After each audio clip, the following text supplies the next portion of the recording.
Buenas noches, iglesia. Como se dan cuenta, este domingo celebramos el Día de las Naciones aquí en nuestra iglesia y le damos gracias al Señor que tenemos 17 diferentes naciones representadas aquí en nuestra iglesia, en la primera de Fairburn, y alrededor del santuario entero tenemos todas las diferentes banderas que representan las naciones de las personas que asisten a nuestra iglesia. Pero también quiero compartir con ustedes en esta noche, si estás viendo este video es porque no estás en vivo en la iglesia. Esta noche comenzamos nuestro estudio bíblico en vivo en la iglesia. Esto significa que este será el último estudio de los miércoles que estaremos grabando. La razón es porque los miércoles nos gusta que las personas puedan hacer preguntas y aún dar sus opiniones y aún compartir cosas personales, y no queremos que salga al público. Seguiremos grabando los domingos y orando que no tengamos que regresar a grabar los miércoles por coronavirus. Vamos a orar. Señor, gracias. Gracias, Señor, por el privilegio que tú nos das de una vez más, Señor, estar a los pies tuyos, leyendo, aprendiendo y aplicando tu palabra, Señor. Y Señor, gracias que en esta noche, Señor, estamos en vivo. Gracias que esta noche, Señor, podemos vernos cara a cara una vez más, Señor. Señor, te hemos pedido, Señor, que bajen los números.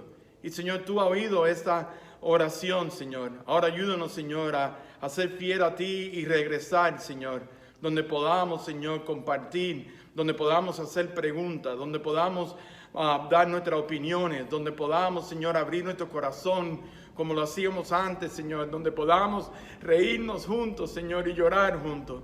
Gracias, Señor, por cuidarnos durante estos 7 meses, Señor, de coronavirus y aún hoy en día, Señor. Y gracias que hemos podido estar estudiando a través de los videos, Señor. Gracias que eso ha sido posible. Pero gracias, Señor, que para este tiempo, Señor, vamos a poder estar juntos una vez más, Señor. Sé con aquellos que siguen cogiendo coronavirus, sé con los médicos, sé con el gobernador, sé con todas las decisiones, Señor, en los Estados Unidos, Señor. Pero seguimos, Señor, siendo fiel a ti, Señor. Gracias por tu amor y gracias por tu misericordia. Esto pedimos en tu santo nombre. Amén. El domingo pasado estuvimos hablando de Oseas 6. Y es bien interesante porque aprendimos que dice: venid y volvamos a Jehová, porque Él arrebató y nos curará, hirió y nos venderá. Y vemos que ahí habla bien claro que sí vamos a pasar por momentos de sufrimiento, de dolor, de quebrantamiento. Pero hoy queremos ver cómo vivir durante ese sufrimiento. Porque si esos versículos en Oseas que nos está llamando a un avivamiento y nos dice bien claro que Dios nos ha quebrantado y que nos va a sanar, y el próximo versículo 2 nos dice que no tenemos límite de cuánto va a durar ese sufrimiento, dolor, yo creo que es importante entonces mirar esta noche cómo vamos a vivir durante ese sufrimiento. Y yo creo que en la carta de Pedro nos aclara cómo debemos de vivir durante el sufrimiento, durante un quebrantamiento. Pedro le escribe a personas que están sufriendo. Los creyentes estaban sufriendo una terrible persecución. Habían perdido sus hogares, habían perdido sus propiedades, su dinero, sus posesiones. Habían perdido aún sus propias vidas, sus amigos. Se habían visto obligados a huir para salvar su vida. Pero no se asusten, porque eso fue lo que el Señor usó para expandir el Evangelio. Así fue como se empezaron a expandir las iglesias. Y hoy en día tenemos iglesias aquí en Georgia, aquí en Fairburn, por todo ese sufrimiento que ellos pasaron. Así que tenemos que hacernos nosotros la pregunta: ¿qué estamos haciendo en medio de nuestro sufrimiento? ¿Cómo debemos de vivir? Ellos vivían para Cristo y proclamaban la salvación y la esperanza de la vida eterna a través del arrepentimiento. Pedro les da un consejo bien importante de cómo deben de vivir concentrándose en medio del sufrimiento. Los invito a que abran Primera de Pedro, capítulo 2. Primera de Pedro, capítulo 2, y vamos a estar mirando versículos 9 y 10. Y después vamos a mirar otro consejo que Pedro les da para que puedan de verdad sobrevivir el sufrimiento y el dolor y el quebrantamiento. Y creo que es justo que nosotros podamos mirar esto esta noche, porque en medio de nuestro sufrimiento, de nuestro quebrantamiento, de nuestra búsqueda de un avivamiento, ¿cómo estamos viviendo? Miren lo que dice Primera de Pedro, capítulo 2, versículo 9. Mas vosotros sois linaje escogido, real sacerdocio, nación santa, pueblo adquirido por Dios, para que anunciáis las virtudes de aquel que os llamó de las tinieblas a su luz admirable. El primer consejo que vemos aquí en estos versículos es que tenemos que conocer quién somos nosotros. Escuchen, iglesia, en medio del sufrimiento, de quebrantamiento, de los muertos, de una pandemia, hoy en día nosotros seguimos siendo el pueblo de Dios. Somos el pueblo de Dios. En medio del sufrimiento, conozca quién usted es. Nosotros no somos del mundo. Tristemente hay personas, porque están pasando por una pandemia, por un sufrimiento, por un quebrantamiento, han tirado la toalla y están viviendo hoy en día como las personas del mundo. Ustedes son personas que creen en Cristo. Confiamos en el Señor en medio del dolor. Un pueblo que está construyendo sus vidas sobre la roca. Qué lindo consejo. Qué lindo consejo que lo que Pedro le dice al pueblo. Han tomado sus vidas y las han colocado sobre el Señor. Somos el pueblo de Dios. ¿Se dieron cuenta en ese versículo 9? Conocer qué tipo de pueblo somos cada uno de nosotros. Y bien claro ahí dice, mas vosotros sois linaje escogido. Iglesia, en medio de sufrimiento, en medio de una pandemia, en medio de quebrantamiento, en medio de tanto, más de 200,000 muertos, nosotros somos el linaje escogido de Dios.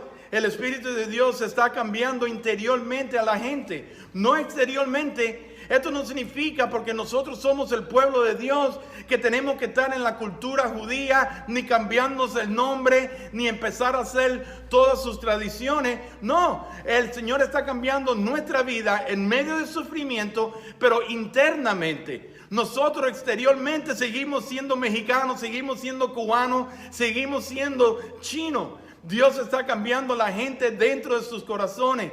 Está cambiando a las personas, su pueblo, en sus mentes y en sus vidas. Está cambiando donde realmente importa nuestro caminar con Él, para que el mundo de verdad pueda ver que somos su pueblo, que hemos nacido de nuevo. Por eso me encanta esa frase, somos nacidos de nuevo, aún en medio del sufrimiento.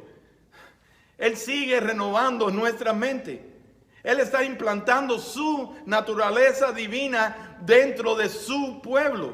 Los creyentes no solamente tenemos que entender en medio de una pandemia de sufrimiento, de quebrantamiento, como dice Osea, en medio de buscar un avivamiento. Escuchen otra vez, los creyentes se convierten en ¿qué? Mas vosotros sois linaje escogido, real sacerdocio. Usted se puede imaginar estas palabras que Pedro le dice a un pueblo que lo estaban matando, que lo estaban persiguiendo, que tenían que estar corriendo.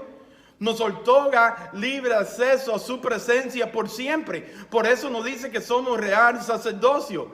En otras palabras, nosotros podemos vivir hoy en día en el lugar santísimo. Eso tiene que conmover su corazón. El sumo sacerdote en el Antiguo Testamento era el único que podía entrar al lugar santísimo una vez al año y con una soga amarrada del tobillo, porque si se moría nadie podía entrar ahí. Lo tenían que sacarlo por esa soga. Pero cuando el Señor murió, dice que se rompió ese velo. Y qué lindo que en este versículo dice que nosotros somos su real sacerdocio. Ahora podemos vivir en el lugar santísimo, en medio del sufrimiento, en medio del dolor, en medio del quebrantamiento. Dios espera que nosotros podamos vivir en su presencia. Sí, en medio de las lágrimas. Que tengamos comunión con Él y andemos en su presencia todo el día, en medio de la pandemia, en medio de las malas noticias. Los creyentes se convierten no solamente en un real sacerdocio, miren esto, mas vosotros sois linaje escogido, real sacerdocio, nación santa. Ahora recuerden que santa significa separado por Dios para Dios. En otras palabras, nosotros somos apartados, somos diferentes de lo que está sucediendo en el mundo hoy en día. Significa estar separado de la vida y de todas las cosas malas que están sucediendo. De verdad, vivir una vida apartada para glorificar al Señor a través de nuestra vida, de nuestros hogares, de nuestro matrimonio, de su iglesia. Los creyentes se convierten, qué lindo, no solamente en real sacerdocio, no solamente una nación santa, pero dice que pueblo adquirido por Dios. En otras palabras, un pueblo de la posesión de Dios. Él nos compró con su sangre. Posesión da la idea de valor, lo precioso, una provisión, una protección, una seguridad. Qué lindo. Qué lindo saber que Pedro le da estos consejos a un pueblo de Dios que estaba en sufrimiento, que estaba en persecución. Un pueblo de Dios que tenía que seguir viviendo, más vosotros sois linaje escogido. Y nosotros hoy en día tenemos que seguir viviendo como linaje escogido, como real sacerdocio, como nación santa, pueblo adquirido por Dios. Ahora, la pregunta tiene que ser, ¿para qué? Porque nosotros como su pueblo tenemos un propósito. Y miren ahí ese versículo. Dice, ¿para qué? Anunciáis las virtudes de aquel que os llamó de las tinieblas a su luz admirable. La expresión para que anunciáis significa expresar, significa manifestar, significa publicar, promulgar. Ese es nuestro trabajo en medio de la pandemia, en medio del sufrimiento, en medio del dolor, en medio de quebrantamiento. Tenemos que seguir anunciando. ¿Anunciando qué? Ahí nos dice sus virtudes. Significa sus excelencias, sus cualidades supremas, sus eminentes de Dios. Tenemos que seguir dejándole saber a todas nuestras ciudades que Cristo es nuestra única esperanza y que Él sigue sentado en su trono. La tarea del creyente es dar testimonio de Dios mientras que estamos sufriendo, mientras que hay quebrantamiento. Por eso todo comenzó en Jerusalén y tenemos la palabra de Dios aquí en Fairburn, Georgia, porque ellos supieron qué hacer en medio del sufrimiento. Qué lindo que nosotros podamos seguir dando el mensaje de salvación. Ahora tenemos que entender qué es lo que sucedió, qué es lo que debe estar sucediendo en medio del sufrimiento. Miren el versículo 10. Vosotros que en otros tiempos no eréis pueblo, pero que ahora sois pueblo de Dios, que en otros tiempos no habéis alcanzado misericordia, pero ahora habéis alcanzado misericordia. ¡Wow! Dice que antes no éramos su pueblo. Esto significa que antes éramos ¿qué? Incrédulos, que no teníamos propósito ni importancia en la vida. En otras palabras, cuando no entendemos que no somos pueblo de Dios, quiere decir que nosotros vivimos a lo que salga. Ahora dice ahí ese versículo, pero ahora hemos recibido misericordia. Iglesia, en medio del sufrimiento, en medio del dolor, en medio de quebrantamiento, en medio de una pandemia, nosotros somos el pueblo de Dios con propósito. Pero también Pedro le da otros consejos al pueblo de Dios en medio de su sufrimiento. Vengan conmigo a Primera de Pedro, capítulo 3, y vamos a estar mirando versículos del 10 a 12. Y aquí encontramos el otro consejo que Pedro da de cómo vivir durante el sufrimiento. Y lo que tenemos que entender es que tenemos que amar y disfrutar de la vida en medio del sufrimiento. ¿Dónde estamos nosotros hoy en día? Existen personas que no aman ni están disfrutando la vida en medio del sufrimiento.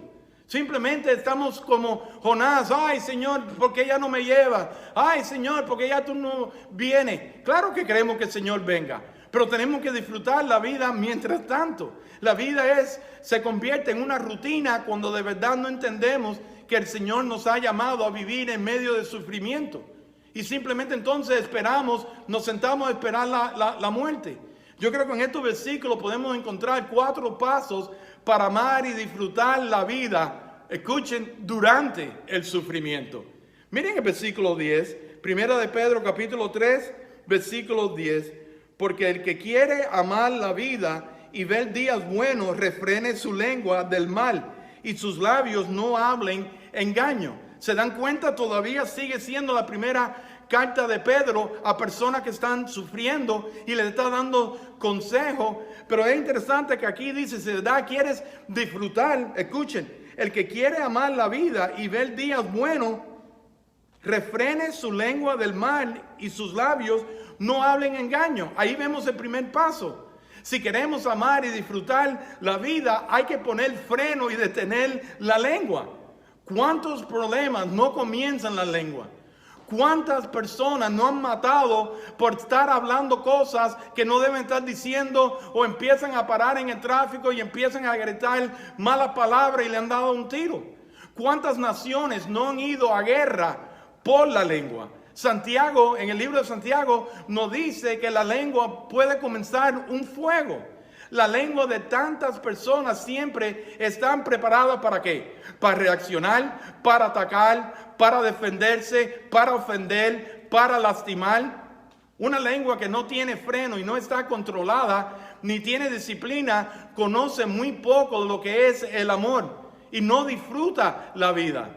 Por eso vemos hoy en día personas tan amargadas por su lengua. Vemos personas hoy en día que comienzan tantos problemas en sus hogares, su matrimonio, con su familia, en todos lados, porque siempre están buscando problemas con su lengua. Ahora, es interesante, aquí nos enseña cómo podemos controlar y disciplinar su lengua. Una persona debe frenar, bien claro dice ese versículo, el que quiera amar la vida y ver días buenos, refrene su lengua. Tenemos que de verdad ver que la lengua empieza a hablar mal, empieza a maldecir, empieza a calumniar, empieza a interrumpir, empieza a defenderse, empieza a criticar y empieza a discutir.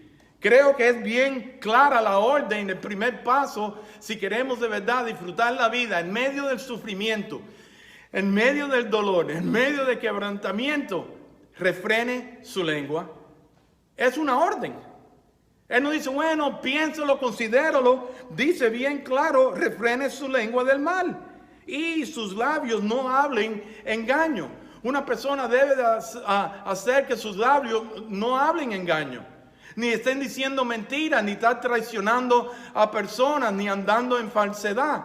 Engañamos y hablamos mal de otras personas para obtener lo que nosotros queremos o para protegernos. Y empezamos a justificarnos con decir mentiras. Y dice la Biblia, en medio de todo lo que está pasando, no hagan eso. Pero también yo creo que aquí nos da un segundo paso para cómo disfrutar la vida en medio del sufrimiento, en medio del dolor. Miren lo que dice el versículo 11. Apártase del mal y haga el bien. Busque la paz y síguela. Aquí vemos el paso número 2. Apártase del mal y hace el bien. Apártase, evadir, evite, aléjase, huye del mal. Hay tantos versículos en la Biblia que nos habla de todas estas cosas. En 1 Corintios 6, 18, 1 Corintios 10, 14, 1 Timoteo 6, de 9 al 11. Huyan. ¿Qué debemos estar haciendo? Bien claro, dice, apártense del mal y hagan el bien. ¿Qué consejo más lindo le da Pedro aquí? Le dice que hagan el bien. No es suficiente con apartarse del mal. Obviamente en este versículo, sí, tú no puedes, a lo mejor no estás matando, no estás robando, no estás violando, pero es interesante que dice apártese del mal y haga el bien. Déjame hacerte una pregunta, ¿estamos viviendo una vida santa y justa? Ya que conocemos al Señor, entonces en otras palabras tenemos que estar ministrando. Pero también hay otro paso si de verdad queremos disfrutar la vida. No solamente refrenen su lengua, no solamente no digan mentiras, no solamente apártense del mal, no solamente hagan el bien, pero bien claro ahí en ese versículo dice, busque la paz y síguela. No solo debe desear la paz, pero dice bien claro que debemos de estar siguiéndola, buscándola, ir detrás de ella. Dejen de ser quejosos. Dejen de ser chismosos, dejen de ser criticones, orgullosos, dejen de ser egoístas. Dice que debemos de buscar la paz y seguirla. Pero creo que también aquí encontramos un cuarto paso. Debemos de recordar a la fuente de la vida, al Señor mismo. Miren el versículo 12, porque los ojos del Señor están sobre los justos y sus oídos atentos a sus oraciones, pero el rostro del Señor está contra aquellos que hacen el mal. ¡Wow! Dios ve a la persona. Dios ve a la persona que hacen los primeros 3 pasos, los que refrenan su lengua, los que se apartan del mal, los que buscan la paz. Y dice que los oídos de Dios están abiertos a sus oraciones. ¡Qué lindo! Qué lindo, iglesia, que sí podemos estar viviendo una vida diferente de lo que estamos viviendo aún en medio del sufrimiento, aún en medio del dolor en nuestro corazón, aún en medio de los muertos, del caos, de los disturbios, de la política. Dice que Dios cuida y se ocupa del justo de día a día, sin dejarlo sufrir más de lo que él puede soportar. No solo él ve a la persona mala, pero ese versículo nos dice bien claro, pero el rostro del Señor está contra aquellos que hacen el mal. Escuchen, eso significa que Él confronta cara a cara a las personas que están viviendo lejos del Señor. Déjame hacerte una pregunta, ¿estamos viviendo de acuerdo a la palabra de Dios en sufrimiento? Recuerden que eres el pueblo escogido de Dios. Recuerden que somos real sacerdocio. Iglesia, recuerden que en medio del sufrimiento somos una nación santa, que somos el pueblo adquirido por Dios. ¿Para qué? Para que podamos anunciar las virtudes de aquel que nos llamó. ¿Estamos viviendo en sufrimiento? Tienes una responsabilidad viviendo en sufrimiento, en quebrantamiento, mientras que el Señor va a sanar nuestras heridas, a vendar nuestras heridas. Tenemos que frenar nuestra lengua. Tenemos que apartarnos del mal y hacer el bien. Tenemos que buscar la paz y seguirla. Y recordar que la fuente de nuestra vida es nuestro Señor Jesucristo. Es mi oración que en medio de lo que estamos viviendo, sí podemos todavía ser ejemplo de la clase de Dios en la cual nosotros tenemos. Que Dios me lo bendiga y nos vemos el domingo.